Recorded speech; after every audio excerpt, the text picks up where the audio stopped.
Welcome students. Last lecture we studied about the concept of reflection of light at a plane reflecting surface, and in that case we have got the relation between the angle of incidence and angle of reflection. Now today's lecture we are talking about the new phenomena, that is refraction of light at a plane boundary between two media. So here we have this diagram, and in this diagram Mn is the boundary between two transparent media, and AB is the incident plane wavefront which is bounded by two incident rays A' and B'. Then AE and CF are the refracted rays. Then PP dash is the normal drawn to Mn at point A. Now according to Huygens principle, when the wavefront touches the surface, so that point becomes a secondary source of light and it will emit the secondary waves. So here at time t is equal to 0, the point A has reached the surface, while the point B reaches at point C at latter time, say t is equal to t, capital T. Let V1 and V2, means V1 and V2 be the speeds of light in medium 1 and medium 2. Thus, the distance BC is equal to V1t. But at time t is equal to t, means at latter time, the radius AE of secondary wavelets emitted from A will be V2t. Now in this case, when incident wavefront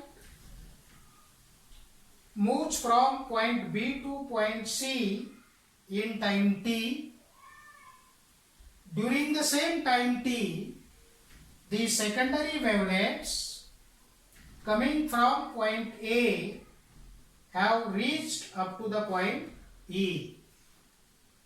Therefore, this distance AE is equal to V2t. Now all the points between A and C emits the secondary wavelets. So to construct new refracted plane wavefront, we can take the distance AE as a radius in second medium and point A as a center. We can draw a hemisphere.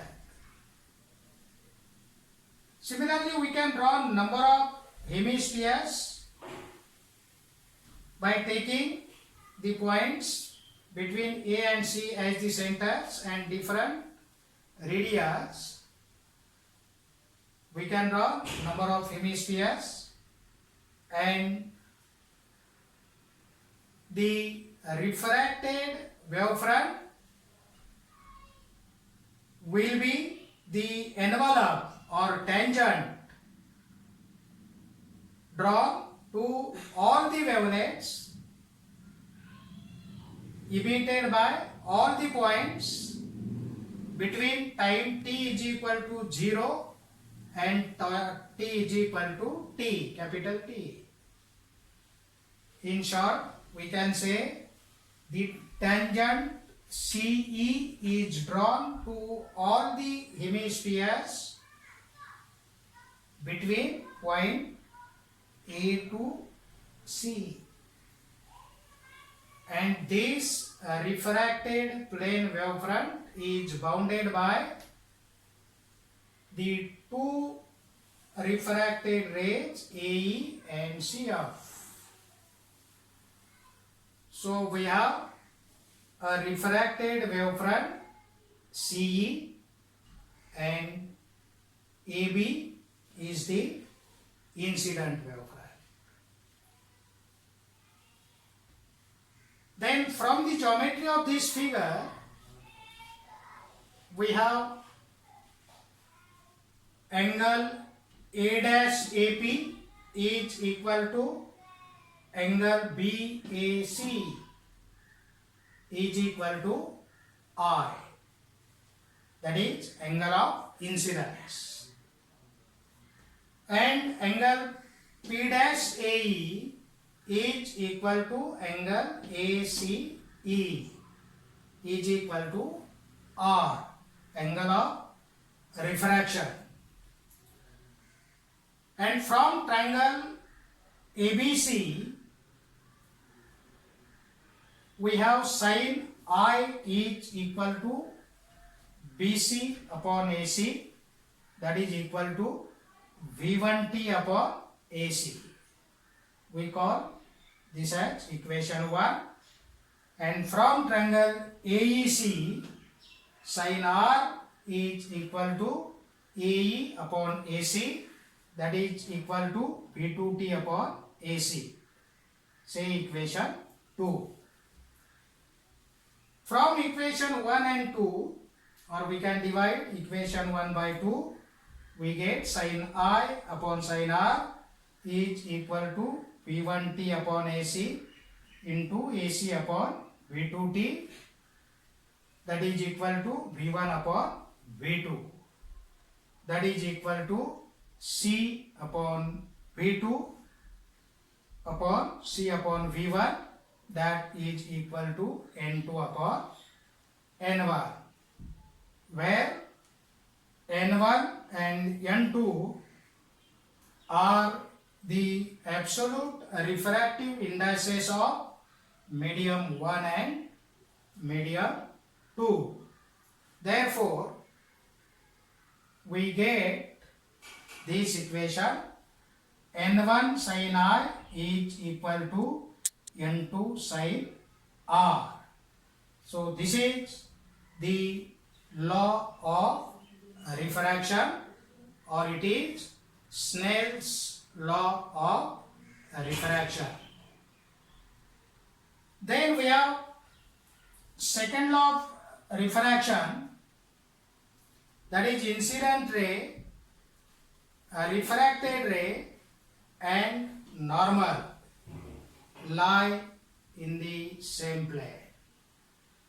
And third one, incident rays and refracted rays are opposite side of the normal.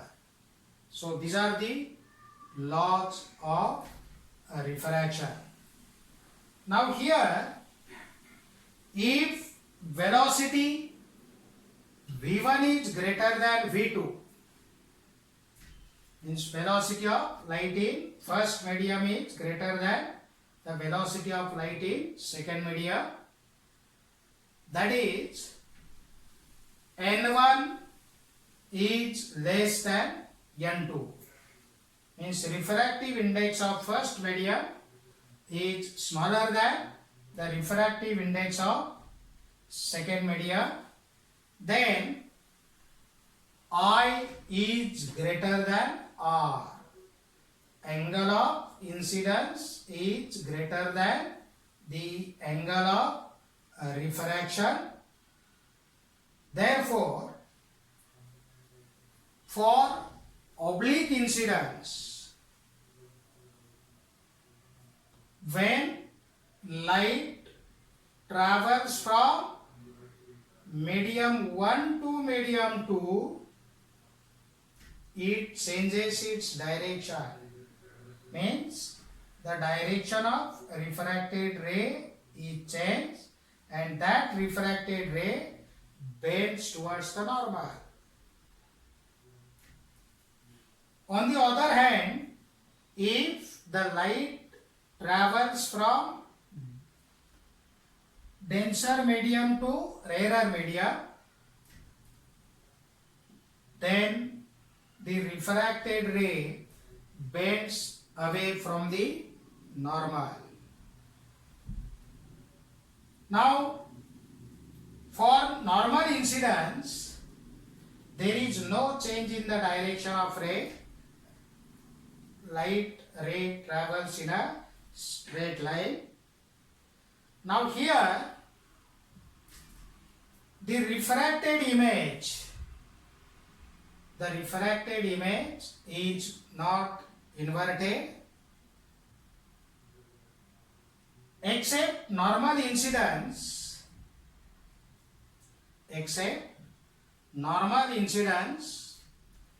the image is bent or broken below the surface Mn, that is in media 2. So this is the refraction of light at a plane boundary between two medias. So basically we have got the relation for Snell's law of refraction, that is N1 sin R is equal to N2 sin R. So in this way refraction takes place in two different medias. Thank you.